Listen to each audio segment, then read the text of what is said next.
में सूरज उगता, इसके बहुत जुझारू जो है कहते हैं कि छात्र भी हैं, भाग्य छात्र भी और बहुत मेहनत करते हैं।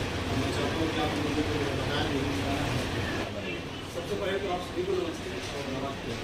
मैं अपनी बात शुरू करूँ उससे पहले सबको धन्यवाद करना चाहूँगा कि सर मुझे से कम ज्ञान वाले व्यक्ति को भी आप सभी के सामने प्रस्तुत करके मुझे शुभ अवसर प्रदान किया आप सभी के बीच अपनी बातों को रखने के लिए। हर वर्ष की भांति इस वर्ष भी पूरे विश्व के सबसे बड़े छात्र संगठन अखिल भारतीय विद्यार्थी परिषद की सदस्यता अभियान चल रहा है। सदस्यता अभियान के दौरान समाज में रहने वाले सभी राष्ट्रवादी शिक्षक, विद्यार्थी और सभी शिक्षाविदों को संगठन से जोड़ने का काम होता है। संगठन से जोड़ने का काम क्यों होता है? समाज में रहने वाले जितने भी संगठन हैं, यह मजबूत केवल दो ही स्थिति में हो सकते हैं, एक तो अपने कार्यकर्ता से, दूसरे अपने सदस्य से।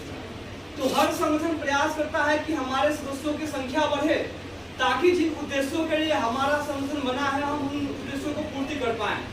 और इसी उद्देश्य को लेकर मैं भी आज आप सभी को के बीच आया हूँ, ताकि आप सभी को अपने संगठन से जोड़ूं, अपने परिवार का हिस्सा बनाऊं और इस देश के प्रति हमारी जो जिम्मेदारी है, इस देश के प्रति हमारा जो कर्तव्य है, इन सब चीजों को समझें और अपने व्यक्तित्व के निर्माण के साथ साथ अपने जीवन में निर्धारित लक्ष्यों को पूरा करने के साथ साथ इस देश के लिए हम अपने आप को आगे बढ़ाएं और देश के प्रति अपनी जिम्मेदारियों को निभाएं। हम थोड़ा सा याद करेंगे गुलामी के दिनों को, जब देश गुलाम था अंग्रेजों का। उन गुलामी के दिनों में अंग्रेज इस देश में आए और न सिर्फ इस देश को गुलाम बनाए बल्कि इस देश की धन संपत्ति को लूट के अपने देश में लेके जा रहे हैं। धन संपत्ति को लूटने के साथ साथ इस देश में अपनी शासन व्यवस्था भी चला रहे थे। इस देश के लोगों के सामने तरह तरह की समस्याएं उत्पन्न हो रही थी, लेकिन उन सभी समस्याओं का सामना करते हुए इस देश के लोगों ने अंततः 15 अगस्त 1947 को इस देश को आजाद कराया।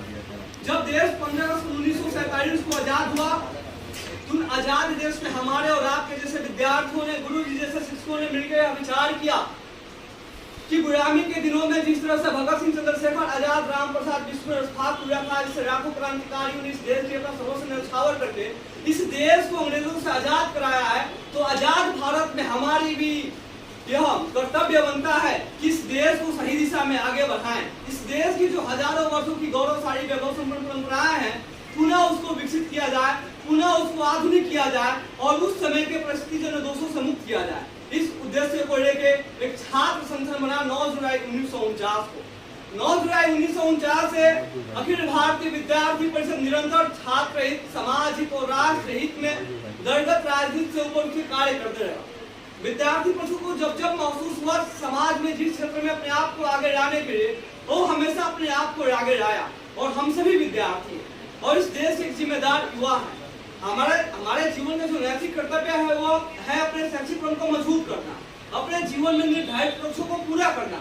लेकिन इन सभी के साथ साथ हमें भी इस बात का विचार करना चाहिए कि यह देश हमें देता है सब कुछ।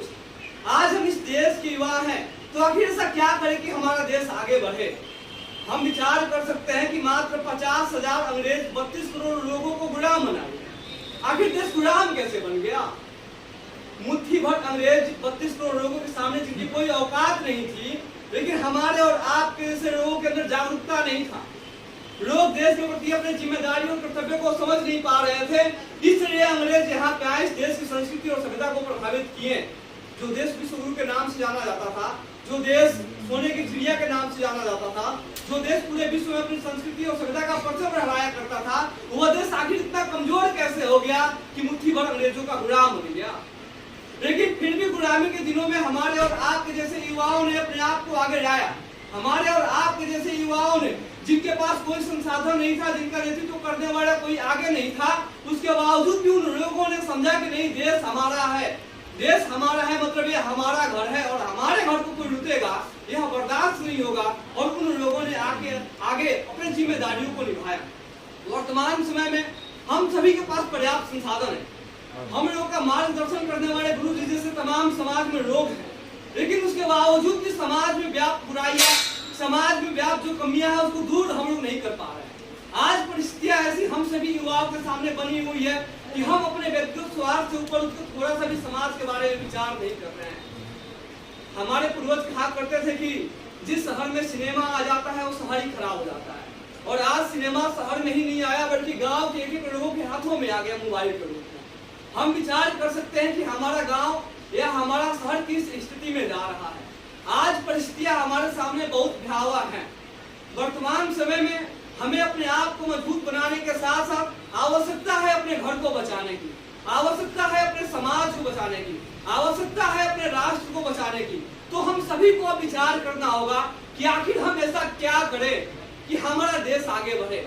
आखिर हम ऐसा क्या करें कि हमारे समाज में जो व्याप्त बुराइयां हैं, जैसे गरीबी है, भुखमरी है, बेरोजगारी है, आतंकवाद है, नक्सलवाद, ये सब चीजें दूर हो। आखिर हम ऐसा क्या करें कि समाज में रहने वाले जो जरूरतमंद लोग हैं उनकी जो जरूरत की चीजें जैसे रोटी, कपड़ा, मकान, शिक्षा, स्वास्थ्य, बिजली, सड़क, पानी, इन सब चीजों की पूर्ति हो। और ये सब तभी संभव है जब हम सभी लोग जागरूक होंगे, जब हम सभी लोग इस देश के प्रति अपनी जिम्मेदारियों और अपने कर्तव्यों का निर्वहन करेंगे। और इसी उद्देश्य को लेकर विद्यार्थी परिषद कार्य करता है, आप सभी के बीच में आता है, आप सभी को वैसा मंच, वैसा माध्यम उपलब्ध कराता है।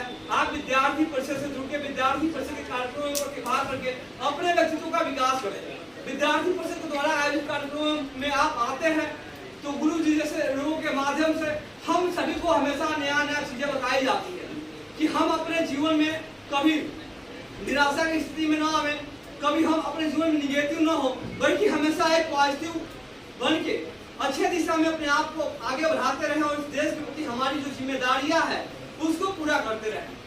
अब अगर आप में से और किसी को महसूस होता है कि हमें इस देश के लिए कार्य करना चाहिए, हमें अपने व्यक्तित्व के निर्माण के साथ साथ समाज के प्रति अपनी जिम्मेदारियों का निर्वहन करना चाहिए, तो आप विद्यार्थी परिषद से जुड़ेंगे।